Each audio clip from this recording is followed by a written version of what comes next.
IPL 19వ season మార్చి 28న ప్రారంభం కానుంది. ఈ సీజన్ ఆరంభ మ్యాచ్ బెంగళూరులోని చిన్నస్వామి స్టేడియంలో Royal Challengers Bengaluru, Sunrisers Hyderabad మధ్య జరగనుంది. మొత్తం 10 జట్లు ఐపీఎల్ కోసం సన్నద్ధమవుతుండగా ఆస్ట్రేలియా పేస్ బౌలర్ల బృందం గందరగోళానికి గురిచేస్తోంది. ఈ స్టార్ బౌలర్లు ఒక్కొక్కరిగా గాయాలతో దూరమవుతున్నారు. దీంతో ఐపీఎల్ ప్రారంభానికి కొద్ది రోజుల ముందు ఏకంగా 4 ఆస్ట్రేలియా స్టార్ ఫాస్ట్ బౌలర్లు జట్టులో తీవ్ర ఉత్కంఠను రేకెత్తించారు. అందులో భాగంగానే Mitchell Starc, Pat Cummins, Josh Hazlewood tournament కి దూరం అవుతున్నారు. కాగా SRH team regular captain Pat Cummins వెన్నుగాయంతో బాధపడుతున్నారు.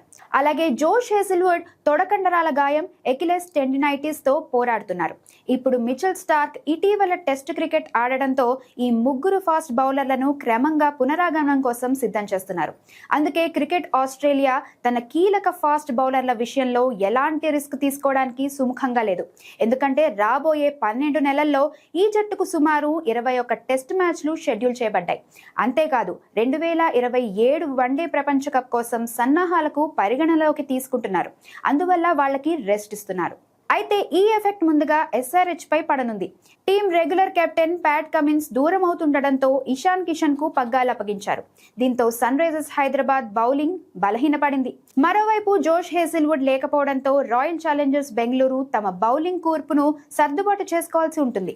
ఈ క్రమంలోనే ప్రారంభ మ్యాచ్లలో ఢిల్లీ క్యాపిటల్స్ జట్టుకు మిచెల్ స్టార్క్ లేని లోటు ఖచ్చితంగా కనిపిస్తుంది. ఇక నేథన్ ఎలిస్ లేకపోవడంతో చెన్నై సూపర్ కింగ్స్ కు ఇది అతిపెద్ద దెబ్బగా మారింది. కాగా టీ20 ప్రపంచ కప్ కు ముందు అతనికి హ్యామ్స్ట్రింగ్ గాయమైంది.